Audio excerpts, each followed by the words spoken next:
اسلامی جماعت کے سرگرم ممبر تھے، جماعت کی کامیابیوں اور جماعت کے مخالفین کی ناکامیوں کا اعتراف کرتے ہوئے لکھتے ہیں کہ ہمارے بعض واجب الاحترام بزرگوں نے اپنی تمام تر صلاحیتوں سے قادیانیت کا مقابلہ کیا، لیکن یہ حقیقت سب کے سامنے ہے کہ قادیانی جماعت پہلے سے زیادہ مستحکم اور وسیع ہوتی گئی۔ مرزا صاحب کے بالمقابل جن لوگوں نے کام کیا ان میں سے اکثر تقوی، تعلق باللہ، دیانت، خلوص، علم اور اثر کے اعتبار سے پہاڑوں جیسی شخصیت رکھتے تھے۔ سیدنا نذیر حسین دہلوی، مولانا انور شاہ دیوبندی، مولانا انور شاہ دیوبندی، مولانا قاضی سید لقمان منصور پوری، مولانا محمد حسین بٹالوی، مولانا عبد الجبار غزنوی، مولانا ثناء اللہ امرتسری اور دوسرے اکابر کے بارے میں ہمارا حسن سن یہی ہے کہ یہ بزرگ قادیانیت کی مخالفت میں مخلص تھے، اور ان کا اثر اور رسوخ بھی اتنا زیادہ تھا کہ مسلمانوں میں بہت کم ایسے اشخاص ہوئے ہیں جو ان کے ہم پایا ہیں، اگرچہ یہ الفاظ سننے اور پڑھنے والوں کے لیے تکلیف دہ ہوں، اور قادیانی اخبارات اور رسائل چند دن اپنی تائید میں پیش کر کے خوش ہوتے رہیں گے، لیکن ہم اس کے باوجود اس تلخ نوائی پر مجبور ہیں کہ ان اکابر کی تمام کاوشوں کے باوجود قادیانی جماعت میں اضافہ ہوا ہے۔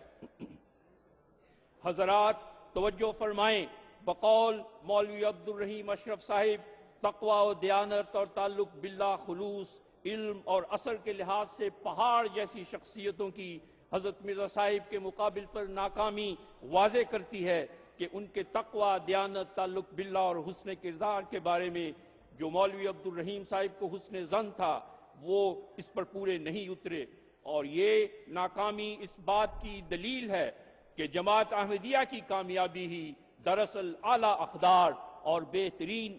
کردار کی کامیابی ہے۔ حضرات، ایسی قوت قدسیہ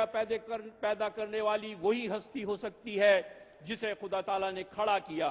اور جس نے اپنے آقا و متاع صلی اللہ علیہ وسلم کی محبت اور کامل پیروی میں فیضان محمدی حاصل کیے ہوں۔ اسی لیے حضرت مرزا غلام احمد قادیانی علیہ السلام پرزور الفاظ میں فرماتے ہیں، میں وہ درخت ہوں جس کو مالک حقیقی نے اپنے ہاتھ سے لگایا،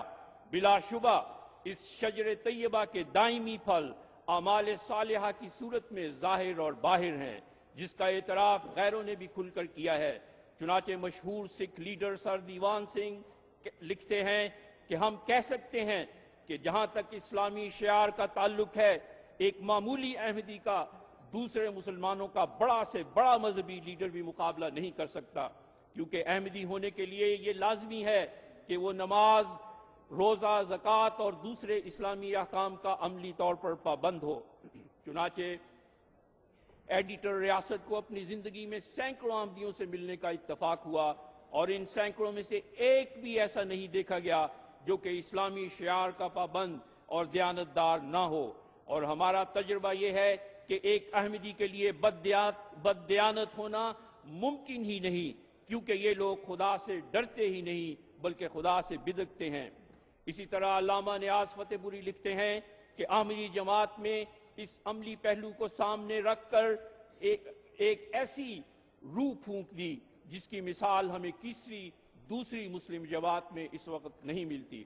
اور جب جماعت احمدیہ نے اپنی عملی نمونہ کے ساتھ تبلیغ اسلام کے میدان میں قدم رکھا تو دنیا میں ایک تہلکہ برپا کر دیا۔ چنانچہ ایڈیٹر اخبار تیج نے پون صدی قبل اس حقیقت کو تسلیم کیا کہ تمام دنیا کے مسلمانوں میں سب سے زیادہ مؤثر اور مسلسل اور تبلیغی کام کرنے والی طاقت احمدیہ جماعت ہے۔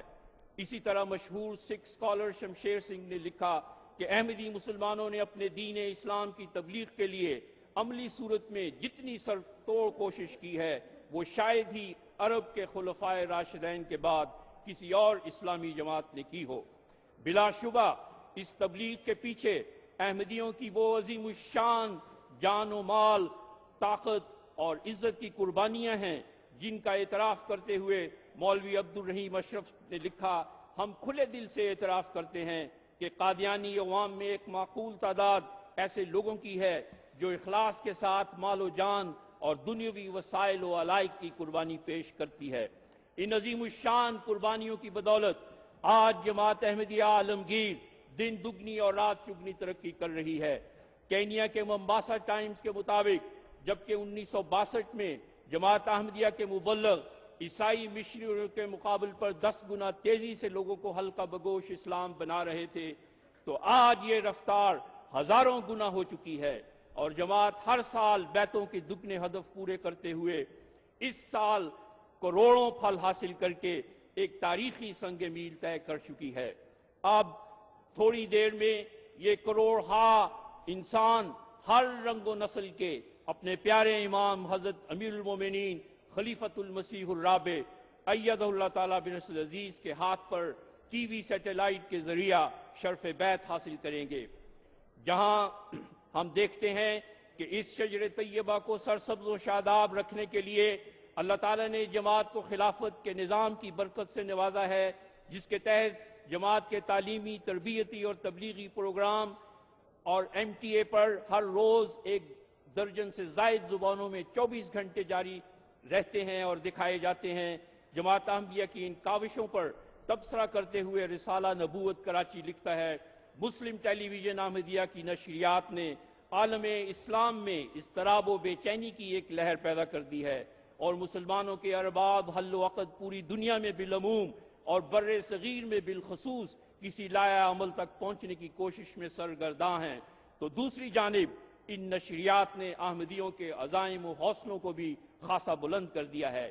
حقیقت یہ ہے کہ اسلام کی سر بلندی سے ہی احمدیوں کے حوصلے بلند تر ہوتے ہیں، پس اگر خدا کے ان فضلوں پر کسی کو غیظ و غضب پیدا ہوتا ہے اور ان کی صفوں میں بھگدڑ مچتی ہے تو ہم اس کے لیے کیا کہہ سکتے ہیں؟ معاندین احمدیت خوب جانتے ہیں کہ جس درخت کو کاٹنے کے لیے بقول ان کے تقوی و دیانت اور تعلق باللہ کے لحاظ سے پہاڑ جیسی شخصیتوں نے 1 صدی سے زائد عرصہ میں اپنی ایڑی چوٹی کا زور لگا لیا، لیکن ان کا کوئی تقوی، کوئی جوش، کوئی غضب کام نہ آیا، اور آج وہ اپنی آنکھوں سے اللہ تعالیٰ کے لگائے ہوئے اس درخت کی شاخوں کو پھلدار دیکھ کر تعصب سے تڑپ رہے ہیں، تو یہ آگ انہی کا حصہ ہے۔ سیدنا حضرت مسیح موعود علیہ السلام نے اپنی کتاب کشتی نوح میں 1901 میں فرمایا تھا، یہ جماعت لاکھوں کروڑوں افراد تک پہنچے گی، اور آج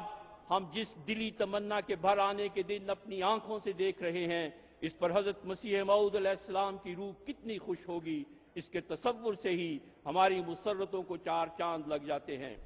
اے دنیا والو، سنو کہ آج خدائے واحد کے ہاتھ سے لگائے ہوئے اس پودے کی سرسبزی کا یہ عالم ہے کہ کروڑ ہا افراد کی یہ جماعت دنیا کے 170 ملکوں میں قائم ہو چکی ہے، جہاں ہزاروں جماعتیں اور سینکڑوں مشن ہاؤسز، سینکڑوں مبلغین اور معلمین دینی خدمات بجا لا رہے ہیں، اور جماعت احمدیہ دنیا کی 53 زبانوں میں قرآن مجید کے تراجم شائع کر چکی ہے۔ جماعت کے درجنوں سکول اور ہسپتال دنیا میں انسانیت کی خدمت کر رہے ہیں۔ جماعت احمدیہ کے اس روحانی انقلاب پر چیں بجبیں ہونے والے معاندین کے لیے یہ شعر ہی کافی ہے، ابتدائے عشق ہے روتا ہے کیا، آگے آگے دیکھیے ہوتا ہے کیا، کیونکہ ترقی و بلندی کا یہ سفر تو جاری رہنے والا ایک سلسلہ ہے، جو جماعت احمدیہ کی وہ ازلی تقدیر ہے جو پوری ہو کر رہے گی، کیونکہ حضرت مسیح موعود علیہ السلام نے اپنی بعثت کی غرض ہی یہ بیان فرمائی ہے جو لازماً پوری ہوگی۔ آپ فرماتے ہیں خدا تعالیٰ چاہتا ہے کہ ان تمام روحوں کو جو زمین کی متفرق آبادیوں میں آباد ہیں، کیا یورپ اور کیا ایشیا، ان سب کو جو نیک فطرت رکھتے ہیں توحید کی طرف کھینچے اور اپنے بندوں کو دین واحد پر جمع کرے۔ یہی خدا تعالیٰ کا مقصد ہے جس کے لیے میں دنیا میں بھیجا گیا، سو تم اس مقصد کی پیروی کرو، مگر نرمی اور اخلاق اور دعاؤں پر زور دینے سے۔ الوصیت صفحہ 8-9۔ آخر میں دشت خار میں سرگرداں پھرنے والوں کے لیے حضرت مسیح موعود کے الفاظ میں ایک درد بھرا پیغام دہراتے ہوئے اپنی تقریر کو ختم کرتا ہوں۔ صدق سے میری طرف آؤ، اسی میں خیر ہے، ہیں درندے ہر طرف، میں عافیت کا ہوں حصار۔ اب اسی گلشن میں لوگو راحت و آرام ہے، وقت ہے جلد آؤ اے آوار گانے دشت خار۔ وآخر دعوانا ان الحمدللہ